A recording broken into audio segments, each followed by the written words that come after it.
à notre revue La Science perd patience. Aujourd'hui, nous accueillons un professeur de physique-chimie au lycée Léon Zitrone de Bolbec, le professeur Clément Brémy, qui est aussi chercheur dans l'entreprise qui a créé l'accélérateur de particules à la frontière franco-suisse. Il va nous expliquer le fonctionnement de cette merveilleuse machine et le but qu'il désire atteindre en la créant. Bonjour Monsieur Clément Brémy. Alors tout d'abord, pourriez-vous nous expliquer ce qu'est une particule et ce qu'elle produit? Bonjour Laura. Alors une particule, c'est tout simplement un petit rectangle dans lequel les ondes, la pression atmosphérique, les neutrons, les atomes, tout ça vont se frotter et former une force similaire à un aimant. Et c'est ainsi que la lumière va apparaître. Donc une particule, c'est tout simplement la seule source de lumière sur Terre. Il y a quelque chose qui me dérange. Vous dites que c'est la seule source de lumière sur Terre. Or, il y a l'électricité qui est une création humaine, donc ce n'est pas dans le sujet, mais il y a aussi le soleil, donc, qui est une source de lumière. Le soleil sert à rien. Il sert juste à faire le réchauffement de la planète. C'est lui qui lui chauffe juste. Mais cette chaleur va juste produire une lumière rien. Pardon, mais le soleil ne produit pas le soleil sert à quelque chose. Il crée bien des ondes qui, avec des fréquences différentes, arrivent sur la Terre et produisent les couleurs et la lumière. Ce ne sont pas les ondes qui produisent la couleur et la lumière. D'accord, le soleil peut produire des ondes, c'est peu probable. Ça arrive une fois ou deux fois tous les 1000 ans environ. Voilà, mais c'est presque rien. La plupart des ondes qui vont arriver sur Terre, ce sont les ondes que dégage l'humain. Parce que quand un humain bouge, vous êtes d'accord que l'air vibre et que le frottement de cet air avec le frottement, par exemple, je sais pas moi, des feuilles, on va dire, ça va provoquer un vibrement et ce sont ces vibrements qui provoquent des ondes. Et c'est grâce à ces vibrements et aux autres choses comme les atomes et tout ça que la lumière va être possible.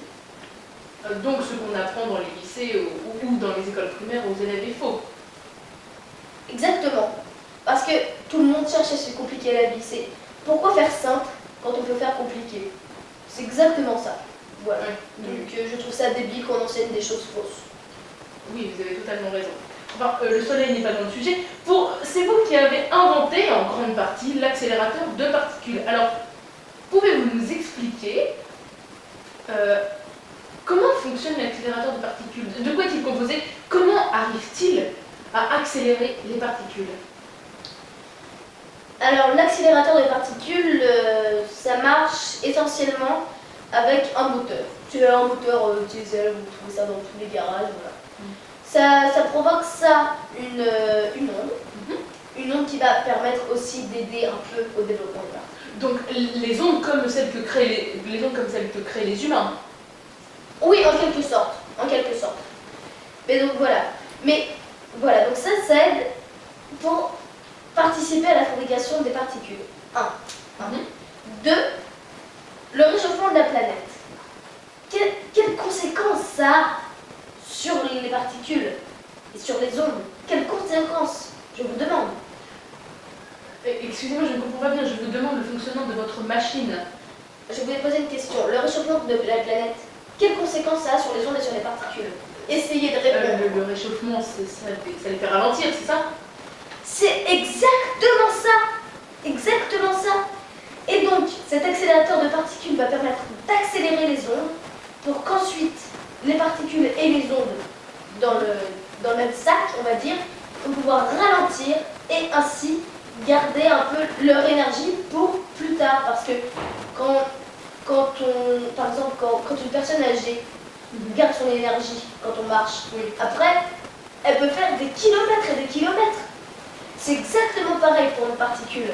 Si elle garde son énergie en allant à fond au début et ensuite tout doucement pour se reposer, elle va faire des miracles. Elle va faire des miracles. Donc c'est un petit peu une lancée pour que les particules puissent garder leur énergie. C'est exactement ça, c'est que vous les lancez dans votre machine. C'est une sorte de réacteur, enfin de moteur pour elle. Mais J'ai entendu aussi dire que l'accélérateur de particules servait à recréer le Big Bang pour retrouver nos origines. Est-ce que vous confirmez ceci? Je le confirme, mais pas totalement. Parce que les origines, on les connaît déjà. Donc, les origines, ça c'est dès la presse qui a fait un peu n'importe quoi. Voilà, donc je vais vous dire. On cherche à reproduire effectivement le Big Bang. Donc, pour ça, je vais vous demander de faire un saut dans le passé.